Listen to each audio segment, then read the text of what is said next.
Picture this. A Roman soldier watches his own intestines spill into dust the colour of bone. He's trying to push them back in. His fingers keep slipping. Too much blood, too much sand, too much screaming around him to concentrate. A javelin took him in the stomach 30 seconds ago, thrown by a horseman he never saw. The rider is already gone, vanished into the swirling chaos of dust and hooves that has swallowed the world. Somewhere behind him, a centurion is bellowing orders that no one can hear. Somewhere ahead, more javelins are falling like rain made of iron. The formation, the beautiful, disciplined formation that has conquered half the known world, is collapsing inward. Men are pressing against each other so tightly they can barely raise their swords. The shields that should protect them are now crushing them together, turning Rome's greatest weapon into a suffocating cage. The air tastes like copper and animal sweat. Numidian horses, thousands of them, circle the shrinking Roman mass like wolves around a wounded elk. They don't charge. They don't need to. They just keep moving, keep throwing, keep bleeding the legions one javelin at a time. And in the centre of this dying circle stands a man who should not be here. He's 52 years old. He's epileptic. He arrived in Africa 6 weeks ago with a fraction of his army, and now he's watching that fraction die around him in real time. His hair is thin, his armour is dented. His horse was killed an hour ago, and he's been fighting on foot ever since, which means if this formation breaks, he dies like everyone else. Trampled, stabbed, anonymous. His name is Gaius Julius Caesar, and this is the day history forgot to kill him. The plain is called Ruspina. The date is January 4th, 46 BCE. The enemy numbers somewhere between 12 and 16,000. Cavalry, light infantry, skirmishers trained since childhood to fight exactly this kind of battle. Caesar has roughly 1,000 men. Some accounts say 1,500. It doesn't matter. The mathematics of slaughter don't change at these ratios. He should die here. Every tactical manual, every military precedent, every law of probability says so. Roman heavy infantry does not survive encirclement by Numidian cavalry. It has never happened. The Numidians know this. Caesar's own officers know this. The men dying around him know this. And yet, historians still debate whether what happened next was genius or luck or some unholy marriage of both. They analyse the terrain, the timing, the precise sequence of orders that somehow turned annihilation into survival.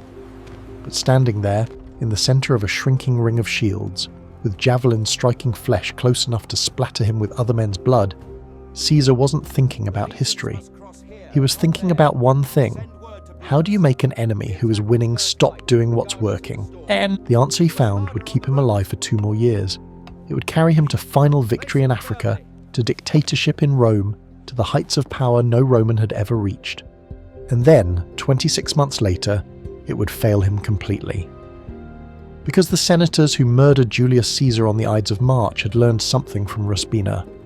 They had learned that even the greatest commander in Roman history could be surrounded. They had learned that even he could be trapped in a space too small to maneuver.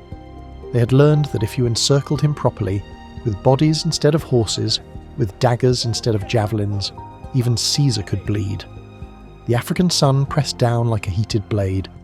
The dust cloud made it impossible to see more than 50 feet in any direction.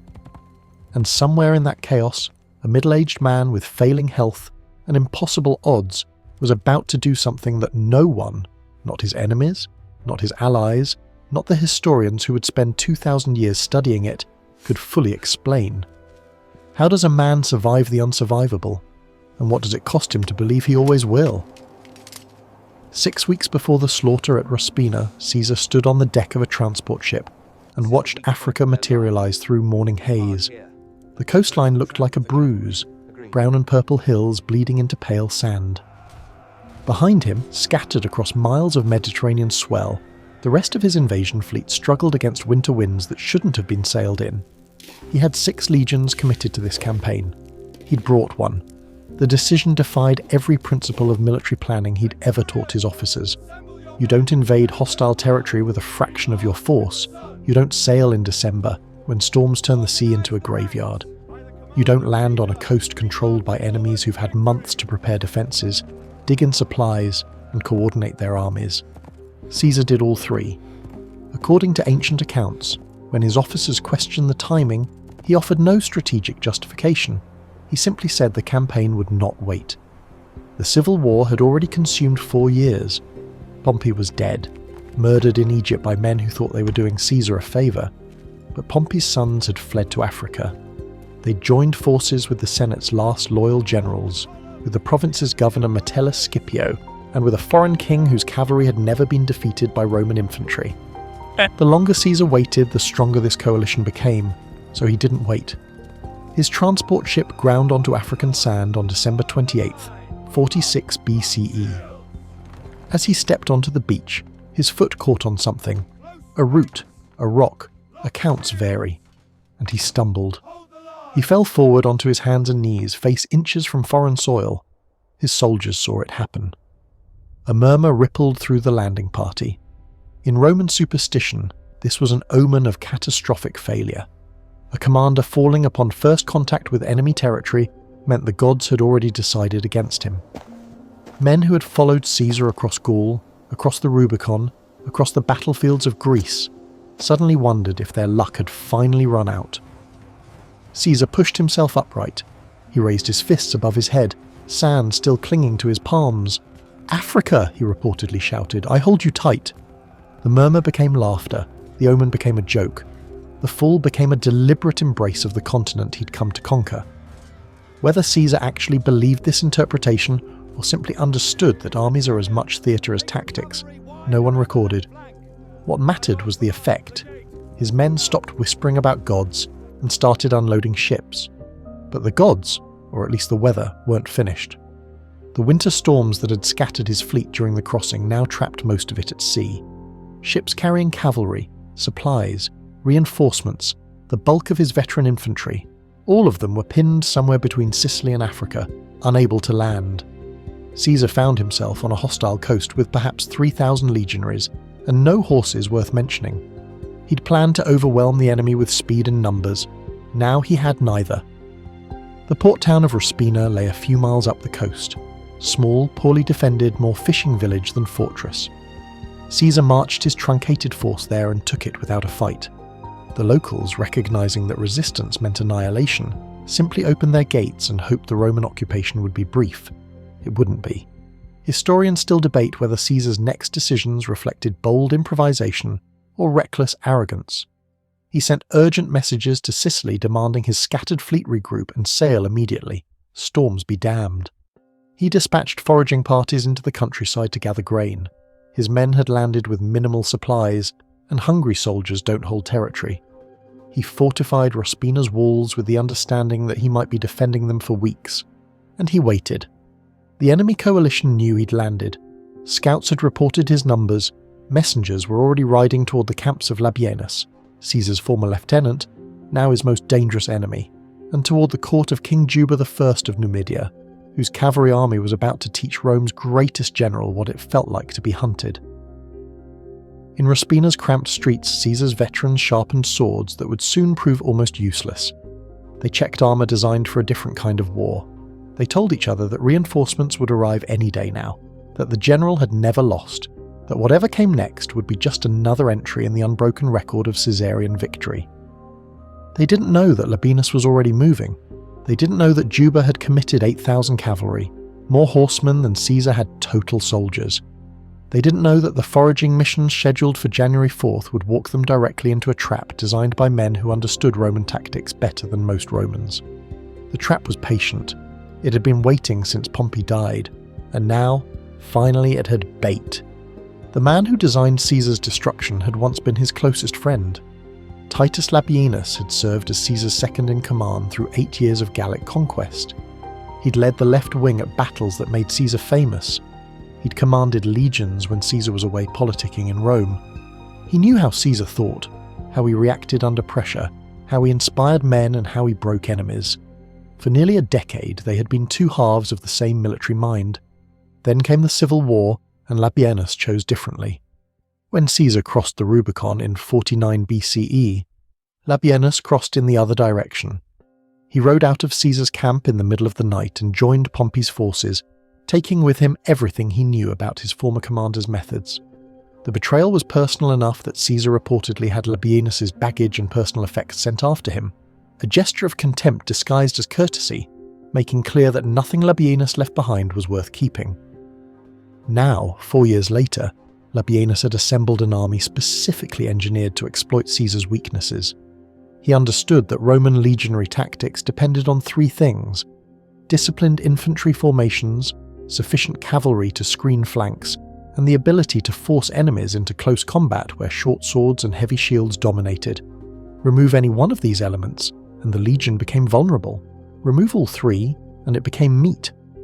Labienus removed all three.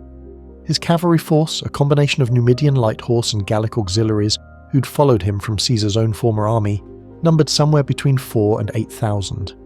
Ancient sources disagree on exact figures, but the ratio matters more than the total. At minimum, Labienus had 4 horsemen for every Roman soldier Caesar could field.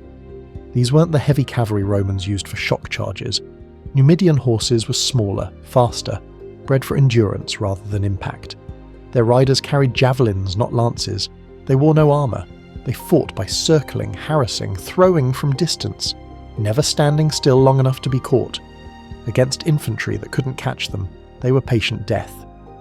Supporting the cavalry came thousands of light infantry, Numidian skirmishers and Spanish mercenaries, men trained to move with the horses, to fill gaps in the harassment, to finish wounded Romans who fell behind their formations.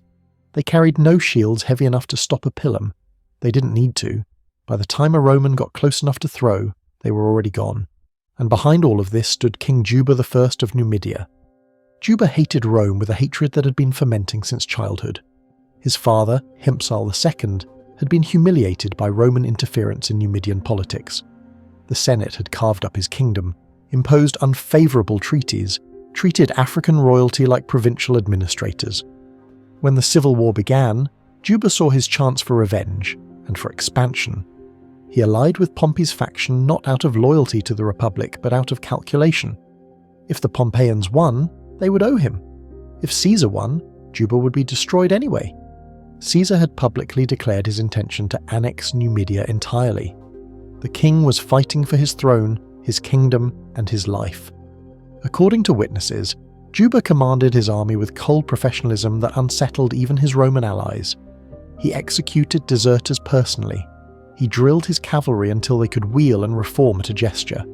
He studied Roman formations the way a surgeon studies anatomy, looking for the cuts that would make the body stop working. Historians still debate whether Labienus or Juba conceived the tactical plan that nearly killed Caesar at Ruspina. What's certain is that both men understood the same essential truth. You don't fight Caesar's legions by standing in front of them. You fight them by never being where they can reach you. The army gathering south of Ruspina was designed to swarm, not clash, to bleed, not break, to turn Roman discipline into a liability by making formations irrelevant. Every strength Caesar possessed, veteran infantry, unit cohesion, close combat supremacy, became meaningless against enemies who refused to stand and fight.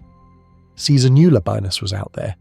His scouts had reported enemy movement, though the estimates of strength varied wildly. What Caesar apparently didn't know, or didn't believe, was how completely his former friend understood him. Labienus was counting on Caesar's aggression, counting on his impatience, counting on the fact that a commander who had spent a decade attacking would not suddenly learn to wait.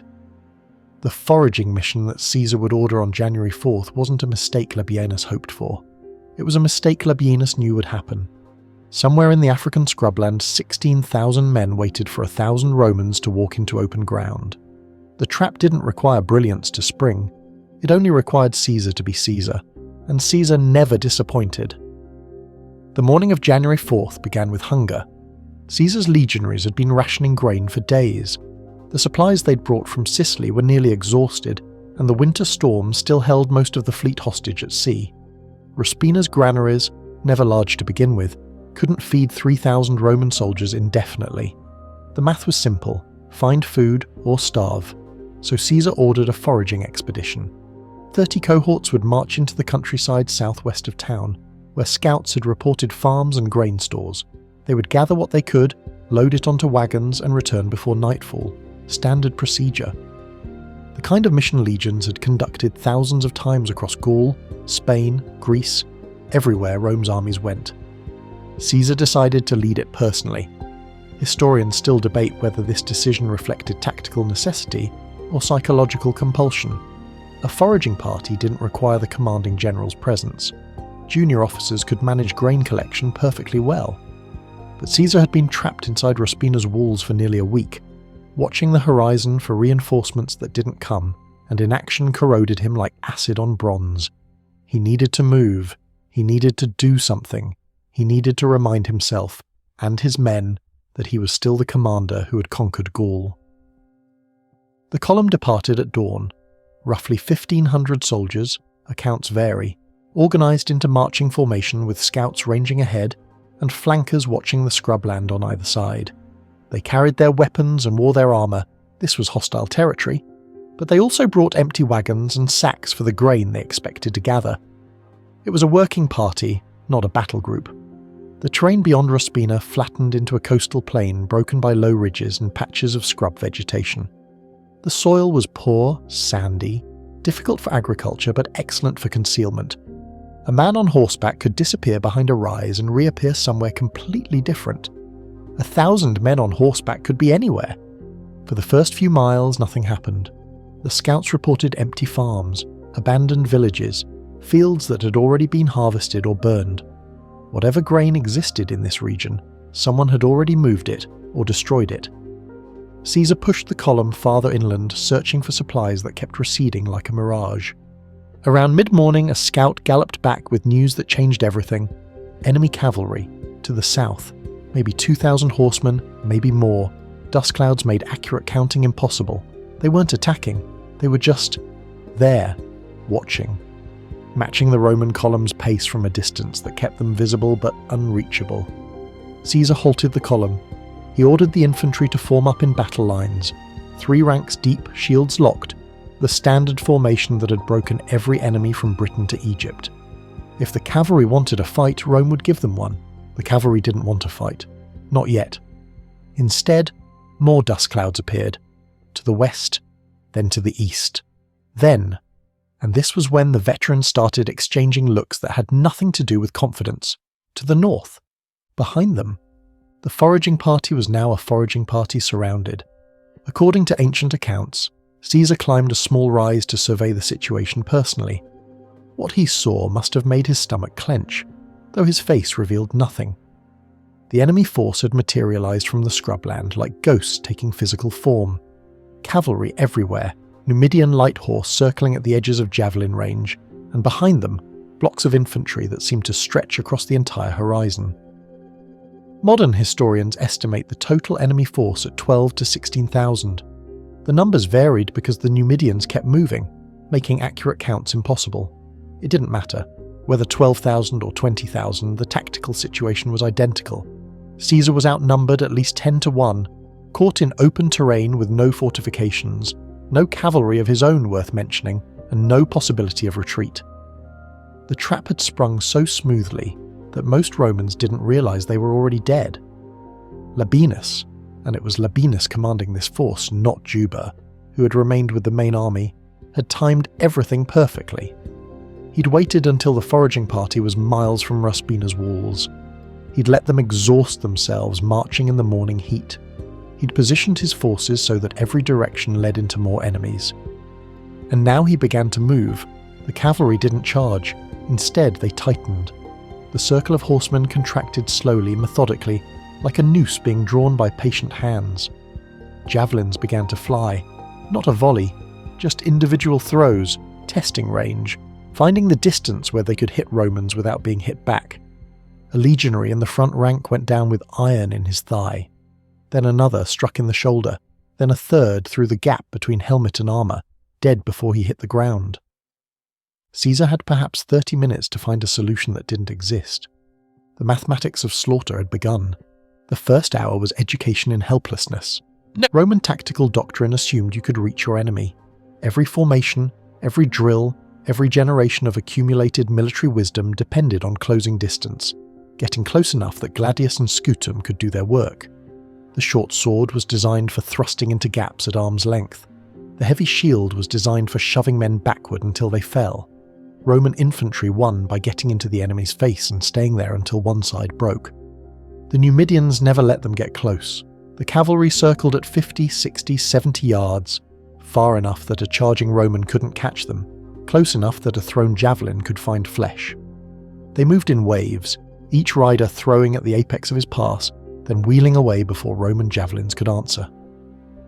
The geometry was elegant and lethal. Horsemen in constant motion around a stationary centre, like sharks around a bleeding whale. Caesar ordered a charge. His veterans surged forward in good order, shields up, closing on the nearest cluster of cavalry. The Numidians simply parted around them like water around a stone, reformed behind them, and resumed throwing. The charge gained nothing except exhausted soldiers and more javelins in Roman backs. He ordered another charge. Same result.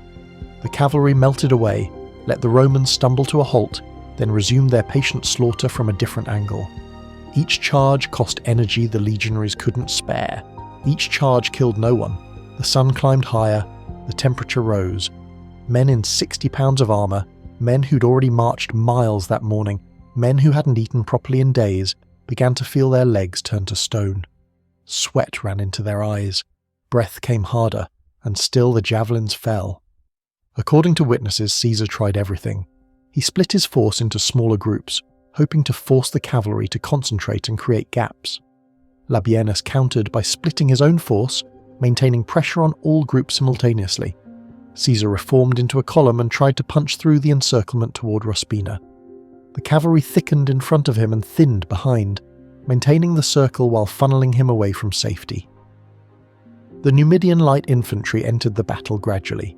These were skirmishers, unarmoured men carrying small shields and bundles of javelins, trained to work in the spaces between cavalry charges. They targeted wounded Romans who'd fallen behind the formation. They finished men who were crawling back toward their comrades. They made sure that every casualty became a fatality. The sound was what survivors remembered most. Not the clash of weapons. There was almost none, because the Romans couldn't reach anything to hit. But the constant whisper of incoming javelins, the wet thump of iron finding meat, the screaming that started sharp and faded to moaning, and finally to silence. One veteran who lived through it described it as dying by inches while standing still. Historians still debate whether Labienus could have ended it at any moment. His cavalry outnumbered the Romans so completely that a massed charge, accepting casualties, would have overwhelmed them in minutes. Instead, he chose attrition. He chose to bleed Caesar slowly, to break Roman morale through accumulated helplessness, to demonstrate, perhaps for his own satisfaction, that the great commander could be reduced to watching his men die without any power to stop it. It was personal. It was always personal. Caesar's face betrayed nothing. He moved through the formation, adjusting positions, encouraging men, projecting the calm that commanders are supposed to project. But the veterans could read the truth in his eyes. They had followed this man for years. They knew when he had a plan and when he was improvising. He was improvising, and the circle tightened further. Romans who had started the day in orderly ranks now pressed against each other, shields overlapping, trying to present a continuous wall to enemies coming from every direction. The formation that had conquered the world was becoming a cage. Labienus was winning. He was winning completely, and he knew it. His cavalry hadn't taken significant casualties. His infantry was fresh. His men had water, food, shade when they wanted it. All they had to do was keep circling, keep throwing, keep waiting for Roman discipline to crack under the accumulating weight of despair. And it was starting to crack. Men were looking toward Ruspina, calculating the distance, wondering if they could make it back alone. Men were watching comrades fall and feeling their own fear claw up their throats. Men were realizing, with a certainty that settled in their stomachs like cold lead, that this was where they would die, on a dusty African plain that meant nothing, for a war that most of them didn't understand, following a general who had finally found an enemy he couldn't outfight. Caesar watched the circle collapse inward and understood he had one option left, the most desperate formation in Roman warfare. Orbis! The command echoed through the Roman formation, a single word that every legionary understood and feared. Orbis meant circle. It meant forming a hollow ring, shields facing outward in every direction, officers in the centre, wounded in the middle, no flank to protect because every direction was now the front. It was the formation you used when surrounded, the formation you used when retreat was impossible, the the formation you used when the only question left was how many enemies you could take with you before the last man fell.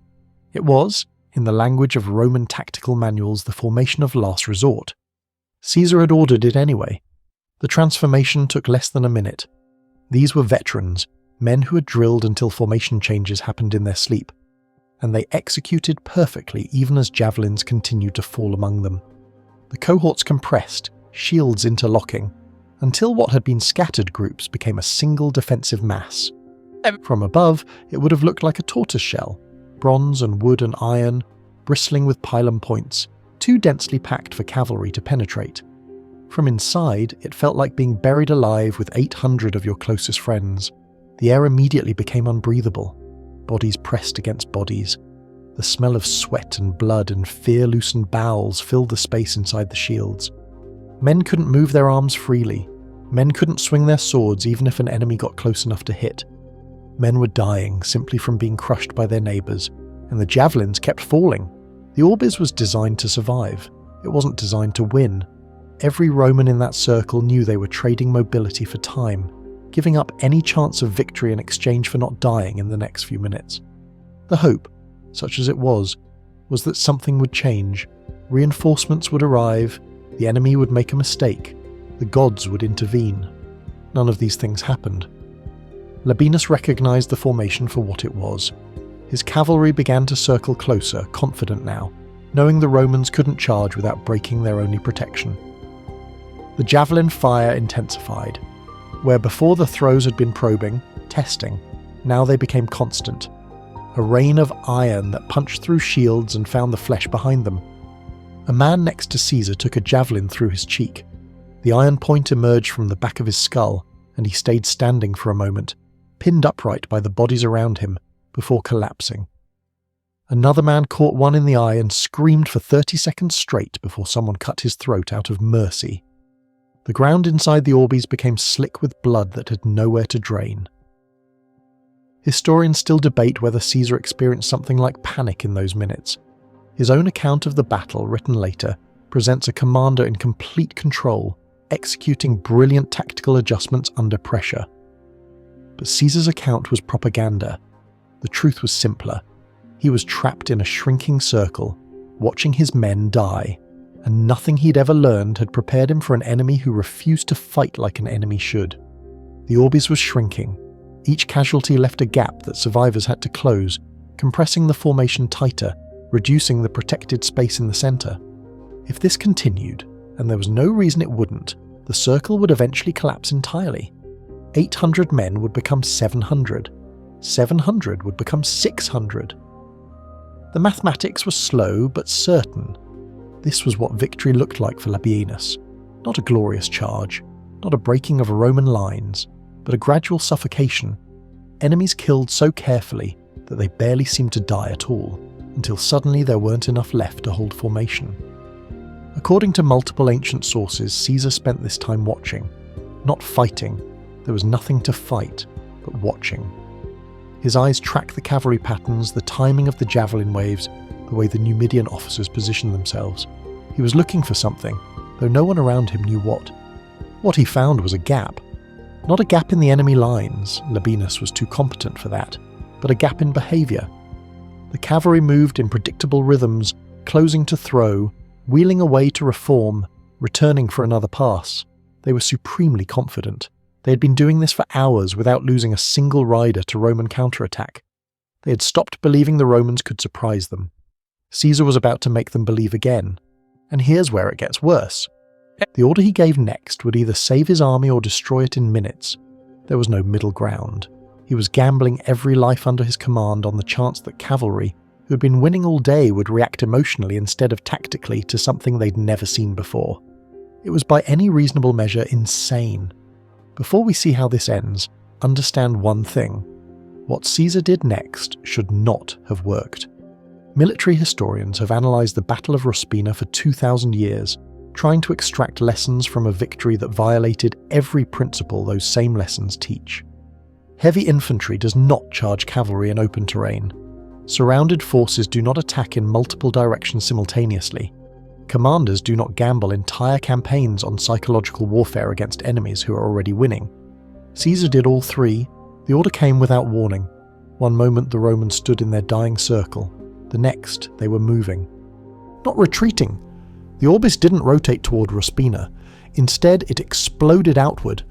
Caesar had divided the formation mentally into two halves, front and back. On his signal, each half surged away from the other, creating a sudden expansion that caught the circling cavalry off guard. The Numidians had been maintaining careful distance, throwing from ranges where they couldn't be caught. But the Roman expansion happened so fast that some riders found themselves closer to legionaries than they'd been all day. Javelins flew, Roman javelins this time, and horses screamed. The surprise lasted seconds. The cavalry wheeled away, re-establishing distance, and the javelin rain resumed. But something had changed. The orbis was now an oval, stretched across more ground, giving the men inside room to breathe. More importantly, the expansion had created momentum. The Romans weren't standing still anymore. They were pushing outward, advancing, attacking. Even if the attacks reached nothing, even if every charge fell short, they were no longer passive targets. This was what Caesar had been watching for. Labienus commanded professional soldiers, but the Numidian cavalry were warriors of a different kind, tribal fighters whose discipline came from pride rather than drill. They were undefeated. They had been harvesting Roman lives all morning without losing a man. They expected that pattern to continue. When the Romans stopped acting like victims, the pattern broke. The cavalry began taking risks. Riders who had been throwing from safe distance started pressing closer, angry now, wanting to punish these stubborn Romans for refusing to die properly. Their formations loosened. Their timing became ragged. Caesar ordered another expansion and another. Each time the orbis stretched outward, it caught cavalry slightly off guard. Each time, Roman javelins found targets. The kills were few, maybe a dozen riders over the span of an hour, but the effect on Numidian confidence was disproportionate. Dead horses changed the geometry. A fallen animal became an obstacle, forcing other riders to adjust their paths, creating gaps in the circling pattern. Each gap gave Roman javelin throwers a slightly better angle. Each better angle produced another casualty. The mathematics of attrition began, slowly, painfully, to shift. Historians still debate whether Caesar recognized this shift or simply kept attacking because he had no other option. His own account credits careful observation and tactical genius.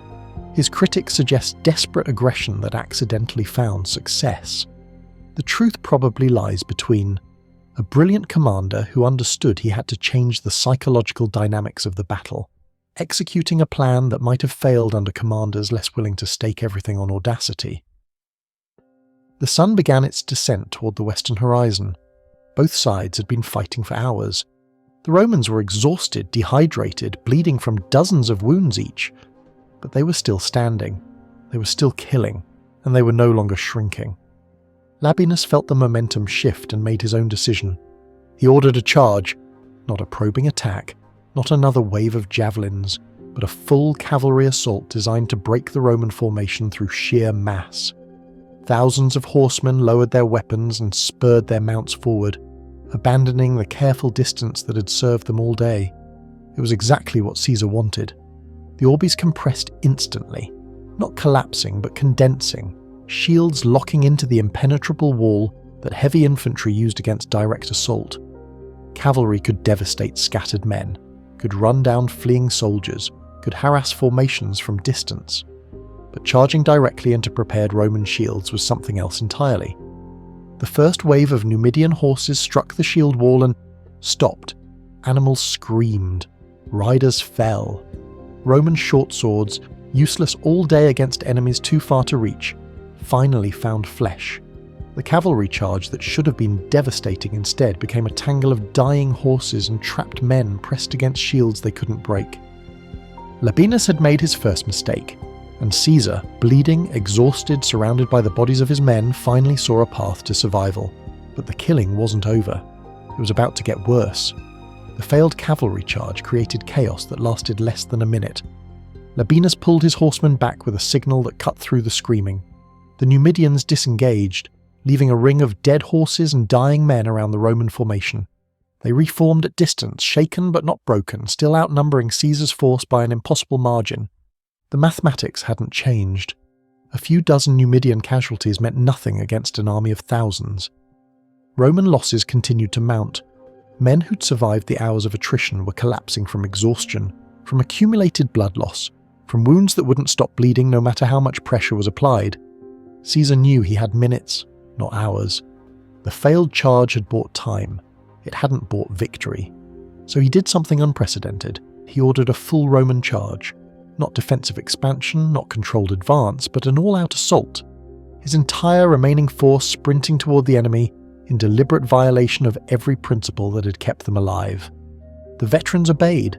They were too tired to question, too loyal to refuse, too far into survival mode to calculate odds. They simply trusted that Caesar had a reason, and they charged. The Numidian cavalry scattered. This was the natural response. Horsemen giving ground before infantry advance, preparing to reform and resume harassment once the Romans exhausted themselves. They'd done it a dozen times already. They would circle around, let the charge fail, and begin the slaughter again from fresh angles. But this time the Romans didn't stop when the cavalry withdrew. They kept running. Toward Ruspina, the charge was a feint. The moment the cavalry gave ground, Caesar wheeled his formation and sprinted for the coast. He was gambling that the Numidians, surprised by the sudden shift, would take a moment to understand what was happening. He was gambling that a moment would be enough. For 30 seconds it was. The Roman formation, if it could still be called a formation, covered more ground in that half-minute than they had in the previous hour. Men who could barely stand found strength they didn't know they had. Men who'd been wounded dropped their shields to run faster. The column stretched, thinned, became a desperate mob racing toward walls that suddenly seemed possible to reach. Then the cavalry recovered. Labienus understood instantly what Caesar was doing. He screamed orders that sent his fastest riders arcing around the Roman flank, cutting off the retreat. The Numidians poured forward, no longer circling but pursuing, javelins flying into the backs of running men. Romans fell. A man went down with iron between his shoulder blades and was trampled by his comrades before he could scream. Another caught a javelin in the thigh and collapsed, reaching toward friends who couldn't stop to help him. The retreat became a running massacre. Historians still debate whether Caesar intended to sacrifice his rearguard. The men at the back of the column, the slowest, the most wounded, the ones who couldn't keep pace, were dying to buy seconds for the men at the front. It was efficient, it was tactical, it was cold mathematics that turned soldiers into currency. The survivors who made it would later describe those moments as the worst of the battle. Not the hours of standing and dying, but the minutes of running while friends fell behind them. One centurion reportedly said he could hear names being called, men shouting for help that wasn't coming, and those names haunted him for years afterward. The walls of Ruspina appeared through the dust. The garrison, such as it was, had seen the Roman column running and opened the gates. Defenders lined the walls with javelins, creating a thin screen of covering fire that forced the pursuing cavalry to slow. Caesar reached the gates first. He turned and stood in the gateway, sword drawn, while his men poured past him. According to witnesses, he stayed there until the last Roman who could move under his own power had passed through, then stepped backward into the city as the gates swung closed. The Numidian cavalry pulled up short. They circled the walls, throwing javelins at defenders who threw back, but the siege equipment necessary to breach fortifications wasn't present. Labienus had designed an army for open field destruction, not for taking towns. He had won the battle. He had inflicted massive casualties. He had proven that Caesar could be hurt, could be surrounded, could be forced to run. But Caesar was still alive. Inside Ruspina's walls, the survivors collapsed. Men lay in the streets, too exhausted to move. Surgeons worked through the night on wounds that would kill half their patients. The dead were counted, and the count kept rising as men who'd made it back stopped breathing. They had won. It didn't feel like winning. The night after Ruspina was silent, except for the dying. Caesar walked the town's narrow streets in darkness, stepping over men who'd fallen asleep where they dropped, and men who would never wake up again. The torches cast jumping shadows on walls splattered with blood that medics hadn't had time to wash away. Somewhere a soldier was praying in a voice that cracked on every other word. The butcher's arithmetic was brutal. Of the 1,500 men Caesar had led out that morning, fewer than 1,000 remained combat effective. 300 were dead. 200 more were wounded badly enough that they'd never fight again. The survivors were exhausted, traumatized, and out of javelins, and the enemy was still outside the walls. Labienus had established camps around Ruspina, close enough to maintain observation, far enough to avoid the garrison's defensive fire. His army remained essentially intact. The casualties from the failed charge and the pursuit were painful but not crippling. He could afford to wait. Caesar couldn't. His supplies were nearly gone. The town's wells provided water, but grain was almost exhausted. Without reinforcements, without food, Ruspina would become a trap instead of a refuge. The same walls that had saved his army would slowly kill it. According to ancient accounts, Caesar spent that night dictating letters, urgent messages to Sicily demanding his scattered fleet sail immediately, storms be damned, instructions to allied territories requesting emergency supplies, reports to Rome that acknowledged the battle without revealing how close to annihilation he'd come. These letters were propaganda as much as communication. Caesar understood that perception shaped reality, that a general who admitted near defeat invited actual defeat, as allies lost confidence and enemies gained courage. His account of Ruspina, when he wrote it later, would emphasize tactical brilliance rather than desperate survival. The truth would be buried under rhetoric, but alone in the darkness, walking among his wounded and dead, Caesar confronted something rhetoric couldn't hide. He had been beaten, not destroyed. The army still existed, still held territory, still posed a threat that Labienus had to respect, but beaten, outmaneuvered, trapped and bled and forced to run. For a man who had spent 20 years building a reputation for invincibility, Ruspina was a crack in the foundation. Historians still debate whether this experience changed Caesar. Some argue it reinforced his sense of divine destiny. If he could survive the unsurvivable, surely the gods protected him. Others suggest it planted seeds of paranoia that would grow over the following years, making him simultaneously more aggressive and more vulnerable. The morning brought no reinforcements, or the morning after, or the one after that. For 2 weeks, Caesar remained pinned in Ruspina while Labienus's army circled like vultures waiting for prey to stop moving. Small skirmishes erupted when Roman foraging parties ventured too far from the walls. Each skirmish cost lives Caesar couldn't spare, but the fleet was coming. The winter storms had finally broken. Ships began arriving from Sicily in ones and twos, then in larger groups. Each transport brought soldiers, cavalry, supplies, the resources that should have been there from the beginning. By late January, Caesar's force had swelled to something resembling the army he'd planned to invade with. And then he did something that revealed either genius or psychological damage. He marched out again. Not on a foraging mission, a full campaign. He took his reinforced army into the African interior, seeking the main enemy forces, deliberately hunting the coalition that had nearly killed him. The man who had barely survived encirclement was now pursuing the enemies who had encircled him. The next 3 months would see a series of engagements culminating in the Battle of Thapsus, where Caesar's forces destroyed the Pompeian coalition completely. King Juba would flee and commit suicide. Labienus would escape to Spain, where he'd die the following year at Munda. The African campaign would end in total Roman victory. But that was the future. Standing in Ruspina's gateway as his reinforcements marched in, Caesar was simply a man who had survived something that should have killed him. He had learned that his enemies could adapt, could plan, could build armies specifically designed to exploit his weaknesses. The battle is over. The real tragedy is just beginning. Because the lesson of Ruspina wasn't that Caesar was invincible. It was that Caesar was surrounded by people who knew exactly how to kill him. And some of them were already in Rome, waiting. Victory in Africa changed nothing about the numbers. When Caesar finally returned to Rome in the summer of 46 BCE, he brought the spoils of 4 consecutive triumphs: Gaul, Egypt, Pontus, Africa. The celebrations lasted days. Citizens lined the streets. Gold flowed from the treasury. The Senate voted honours that had never been granted to any Roman before. But Ruspina followed him like a shadow he couldn't shake. The African campaign had cost roughly 2,000 Roman dead and thousands more wounded. These numbers were acceptable by ancient standards. Victories always came with butcher's bills, and Caesar's were lower than most. What the numbers didn't capture was the quality of the dead.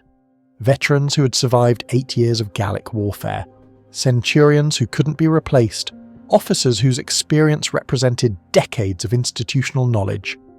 Caesar's legions were depleted in ways that recruitment couldn't fix. New soldiers could fill ranks, but they couldn't fill the gaps in unit cohesion, in battlefield intuition, in the 1,000 small competencies that turned formations into organisms. The men who died at Ruspina and Thapsus took something irreplaceable with them. And the war wasn't over. Pompey's sons had escaped Africa. They were in Spain now, raising new armies, promising new resistance. The civil war that had begun with the Rubicon crossing would require at least one more campaign, one more expenditure of lives Caesar could barely afford. Historians still debate whether Ruspina taught Caesar caution or simply reinforced his existing patterns.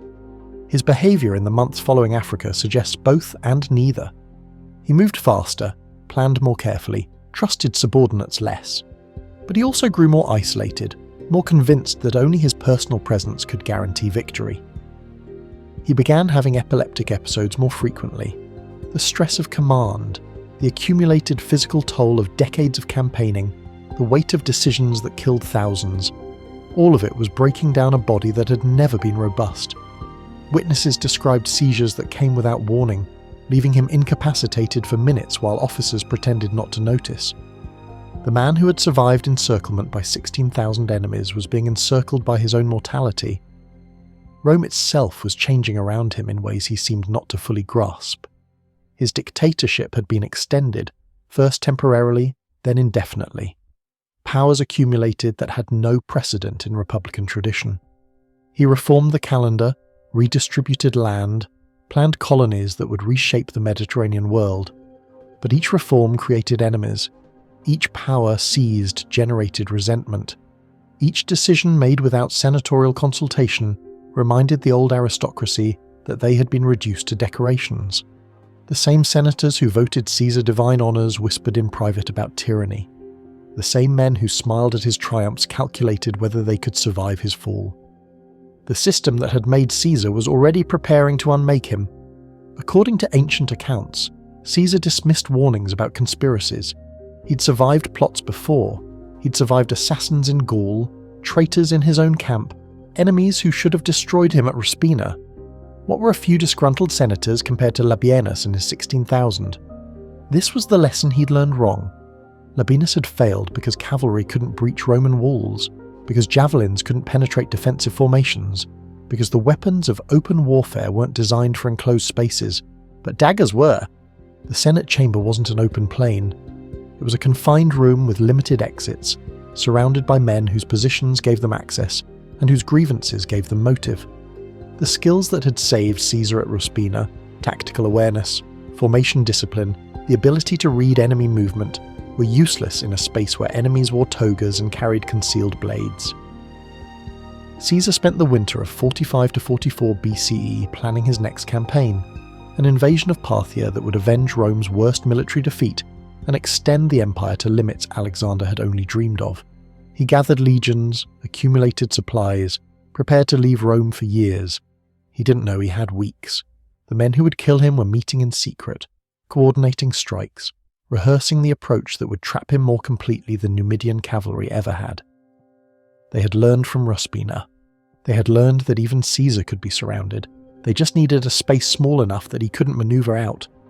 The Ides of March was 60 days away, and Caesar, the survivor of Ruspina, was about to walk into a room he couldn't escape. The conspiracy that killed Caesar began with men who loved him. Brutus had been Caesar's favourite, some whispered his illegitimate son, showered with honours and offices that other men spent lifetimes pursuing. Cassius had been a trusted general, a competent commander who had served the dictator faithfully. Decimus, the third leader of the conspiracy, had been so close to Caesar that he was named in his will as secondary heir. These weren't foreign enemies or political opponents. They were the inner circle, the trusted, the men Caesar invited to dinner and confided in about his health and his plans and his frustrations with age. And they were already planning his death while he ate their bread and drank their wine. Historians still debate whether the conspirators' motives were principled or personal. They claimed to be saving the Republic, restoring liberty, ending tyranny. But Brutus wanted the consulship that Caesar had promised to someone else. Cassius resented being passed over for honours he believed he'd earned. Decimus nursed grievances about provincial appointments that hadn't gone his way. The idealism and the ambition were impossible to separate. Perhaps for the conspirators themselves. What mattered was that 60 men had agreed to kill Caesar, and Caesar either didn't know or didn't care. He'd been warned. Multiple sources, his wife Calpurnia's nightmares, a soothsayer's prophecy, rumours that reached him through channels he trusted, all pointed toward danger on the Ides of March. According to witnesses, Caesar acknowledged these warnings and dismissed them. "The Ides have come," he reportedly told the soothsayer on his way to the Senate. "Yeah." "Aye, they have come," the man replied, "but they have not gone." Caesar walked into the theatre of Pompey anyway. The irony would have been unbearable if he'd lived to appreciate it. The building where the Senate met that day was part of a complex built by Pompey, the enemy Caesar had defeated, the rival whose faction he'd spent 4 years destroying. Caesar would die at the foot of Pompey's statue, surrounded by men who had pretended to be loyal while sharpening the knives that would end him. The chamber was crowded. Perhaps 300 senators filled the seats, though only 60 knew what was coming. Caesar entered through the main doors, unguarded. He'd dismissed his Spanish bodyguards weeks earlier, calling them inappropriate for a Roman leader in his own city. This was the decision that killed him. Not arrogance, not hubris, but a calculation that Roman senators posed less threat than Numidian cavalry. The calculation was wrong. Tullius Cimber approached first, presenting a petition on behalf of his exiled brother. Caesar waved him off. Cimber grabbed his toga and pulled the signal. Casca struck from behind, a dagger blow that glanced off Caesar's shoulder. According to ancient accounts, Caesar reacted like the soldier he was. He seized Casca's arm, shouted for help, tried to fight, but there was nowhere to fight to. The conspirators closed from every direction. 23 blades seeking flesh, men pressing so close that they wounded each other in the frenzy. Caesar had survived Ruspina by finding gaps in the encirclement, by keeping his formation intact, by waiting for enemies to make mistakes. None of those options existed here. The chamber was too small, the attackers were too close. There was no formation to hold, no command to give, no tactical brilliance that could stop 24 knives at arm's length. Historians still debate whether Caesar said anything at the end. The famous Et tu, Brute appears in no ancient source. Suetonius reports he said nothing. Others claim he spoke Greek. Kai su, teknon, meaning you too, child, to Brutus before pulling his toga over his face and falling. 23 stab wounds, 1 dictator, 1 marble floor beneath Pompey's stone gaze. The man who had survived 16,000 enemies in Africa died because he trusted 60 friends in Rome. And Ruspina should have taught him that enemies could come from any direction, that encirclement was always possible, that survival required constant vigilance against attack. Instead, it taught him that he could survive anything, that his luck was supernatural, that the rules that applied to other men didn't apply to him. The lesson he learned was the opposite of the lesson he needed. And on the Ides of March, 44 BCE, the mistake cost him everything. The blood spread across the marble in a pattern that witnesses remembered for the rest of their lives. Caesar lay crumpled at the base of Pompey's statue, finally still, finally conquered, finally just another body in a room full of men who didn't know what to do next. The assassination was complete. The tragedy was just beginning. The conspirators expected gratitude. They burst from the theatre of Pompey with blood on their hands and freedom on their lips, shouting to citizens that tyranny was dead, that the Republic was restored, that Rome would be great again. They expected cheering. They expected crowds to carry them through the streets as liberators. The crowds ran away. Romans who witnessed the assassination didn't see heroes. They saw murderers. Senators covered in the blood of a man who had given them games and grain, and the promise of peace after a decade of civil war. Whatever Caesar's flaws, he had been popular. Whatever the conspirators' motives, they had killed a leader that ordinary Romans loved. The celebrations died before they started. Within hours, the conspirators were barricaded on the Capitoline Hill, surrounded by a city that had turned hostile rather than grateful. Within days, they were negotiating for their lives, accepting amnesty rather than triumph. Within months, they would be fleeing Rome entirely, raising armies against the very republic they claimed to have saved. The assassination that was supposed to end tyranny instead guaranteed it. Caesar's death created a power vacuum that his heirs filled with violence. His adopted son Octavian, a teenager when Caesar died, would spend the next 13 years fighting rivals and former allies until he emerged as Augustus, Rome's first emperor. The republic the conspirators killed to preserve died anyway, drowned in the blood that followed the Ides of March. Historians still debate whether this outcome was inevitable, whether the Republic was already dying before Caesar accelerated its collapse, whether any alternative path could have preserved Roman liberty. The debates will never end. What's certain is that the men who killed Caesar achieved nothing they intended. Brutus died at Philippi, falling on his sword after his army was destroyed by forces loyal to Caesar's memory. Cassius died the same day, convinced by false reports that the battle was already lost. Decimus was hunted down by Gallic tribesmen and beheaded, his head sent to Octavian as tribute. 60 conspirators, not one survived the decade. The system they tried to save consumed them instead, grinding through civil wars and proscriptions and purges until the old aristocracy barely existed at all. Augustus would rule for 40 years, transforming Rome into something the conspirators would have called despotism and the people called peace. Caesar's legacy survived, Caesar did not. And Ruspina? The battle faded from memory almost immediately. It wasn't the kind of victory Rome celebrated. No triumph, no monuments, no annual commemorations. A few thousand men had died on an African plain, saved by desperate improvisation from an enemy who should have destroyed them. The histories mentioned it briefly and moved on to Thapsus, to Munda, to the great battles that decided the civil war. But Ruspina mattered. It mattered because it revealed the truth about Caesar that the Ides of March would confirm. He could be encircled. He could be trapped. He could be killed by enemies who understood his weaknesses better than he understood them himself. Labienus had shown the way. He had demonstrated that Caesar's aggression could be turned against him, that his impatience could draw him into killing grounds, that his confidence could become blindness. The only reason the lesson failed at Ruspina was tactical. Cavalry couldn't breach walls. Daggers could breach flesh. The senators who gathered on the Ides of March had learned from Labienus without knowing his name. They had understood that Caesar had to be surrounded completely, denied all escape routes, attacked from so many directions that even his genius couldn't find a gap. They had built an encirclement of bodies instead of horses, blades instead of javelins, and it worked. Caesar died the way he should have died at Ruspina, surrounded, overwhelmed, unable to maneuver out of a trap that closed from every direction.